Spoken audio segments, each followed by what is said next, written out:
IAS institute నిర్వహిస్తున్న all India scholarship exam pass అవ్వండి. 2 years ఫీజులో 50% మాత్రమే పే చేయండి. AP deputy CM Pawan Kalyan తన లుక్ను పూర్తిగా మార్చేశారు.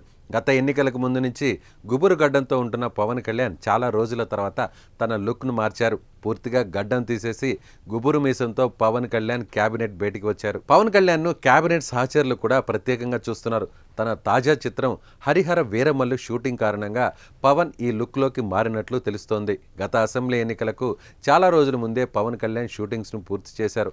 అయినా మరికొన్ని చిత్రాల షూటింగ్స్ ఎన్నికల కారణంగా పెండింగ్లో ఉండిపోయాయి. అప్పటి నుంచి ఎలాగో షూటింగ్స్ లేకపోవడంతో పవన్ కళ్యాణ్ గుబురు గడ్డంతోనే ఉన్నారు. ఎన్నికల ప్రచారంలోనూ అలాగే కనిపించారు. ఎన్నికలు ముగిసి ప్రభుత్వం ఏర్పాటు చేశాక కూడా డిప్యూటీ సీఎం అయిన పవన్ మాత్రం గడ్డం తీయలేదు. ఇప్పుడు ఎన్నికల హడావిడి, ప్రచారాల హడావిడి ముగిసిపోవడం, తిరిగి పెండింగ్ చిత్రాల షూటింగ్స్ పూర్తి చేయాలని భావిస్తుండడంతో పవన్ కళ్యాణ్ నిన్న కొత్త లుక్లోకి మారిపోయారు. తాజాగా హరిహర వీరమల్లు చిత్రం షూటింగ్లో తీసుకున్న ఓ ఫోటోను సోషల్ మీడియాలో పవన్ షేర్ చేశారు. మంగళవారం క్యాబినెట్ భేటీలోనూ అదే లుక్తో పవన్ కనిపించారు. త్వరలో ఈ చిత్రం షూటింగ్ కంప్లీట్ కానుంది. ఆ తర్వాత కూడా వరుస షూటింగ్స్ ఉండడంతో పవన్ ఇదే లుక్ కొనసాగించే అవకాశాలున్నాయి.